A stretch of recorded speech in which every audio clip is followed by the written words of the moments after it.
Hey gang, thought I'd do a quick little video here on the game is, or I should say MMP's line of battle system.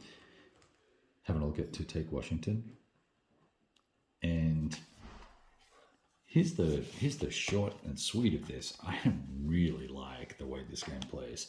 It's got enough theme and flavor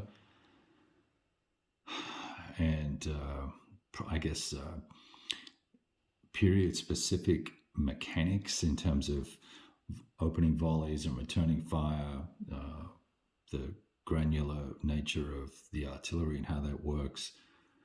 Yet it plays incredibly smoothly despite the fact that they're 15-minute turns. And one of the things that I'd heard from one of my buddies was that, the chip pull is what makes most of the other games so much more interesting versus this I go, you go system.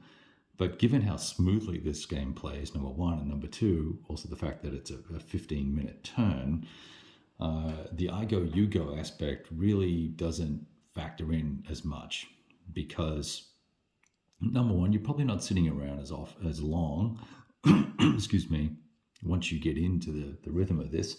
And then you also have this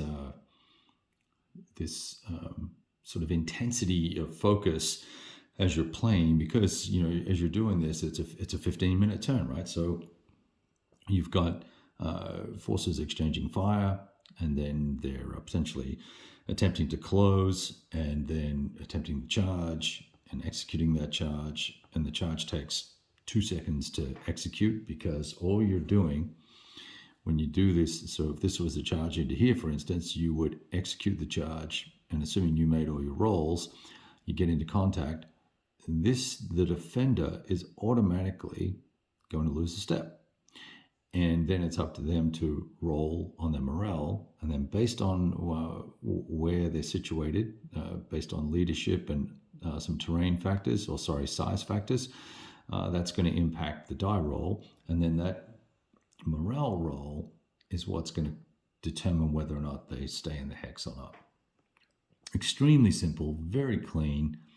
And one of the other things I like is that when you're conducting fire, so there's a combat table here for the shooting side of the equation with modifiers here based on range and firepower and types of ammo, whether it's buck and ball or breech loader, repeater, etc.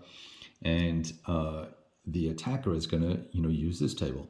Well, the defender or the person receiving the fire, they can choose to fire back with what's called an opening volley, or one of the units that's within X hexes can use the opening volley table. And it's they don't have to go through this whole exercise down here.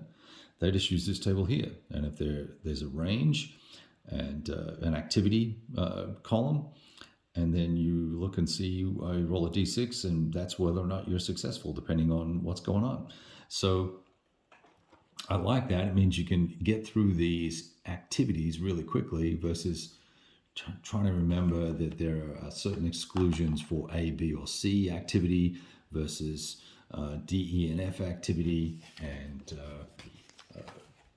lots of there's if you know that if you're at range 3, if you're doing an opening volley fire at range 3, sometimes that's not going to be worth doing, so you're just not going to do it. But some other systems are going to encourage you to always take that shot because it's a D10 result, right? So you've got this huge swing here. We're working off a D6 result. You're in close. You've got a 50-50 chance of making something happen, or even better.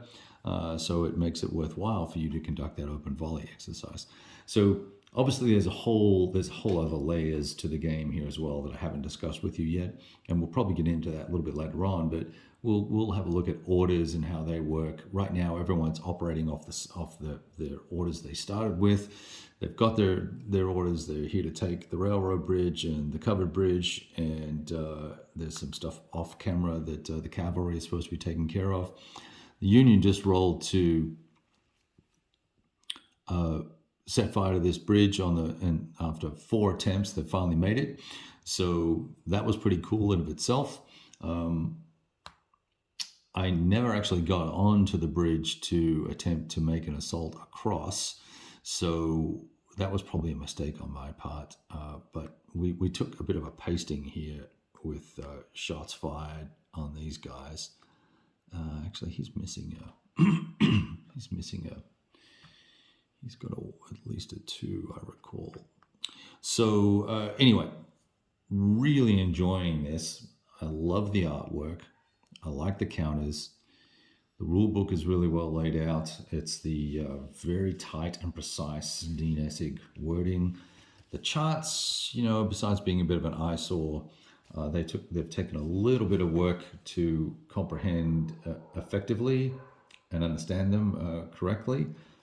Mainly that's due to my lack of knowledge about the era, but we're coming up to speed quick. So anyway, I'll check back in with you guys a little bit, and we'll talk more about this.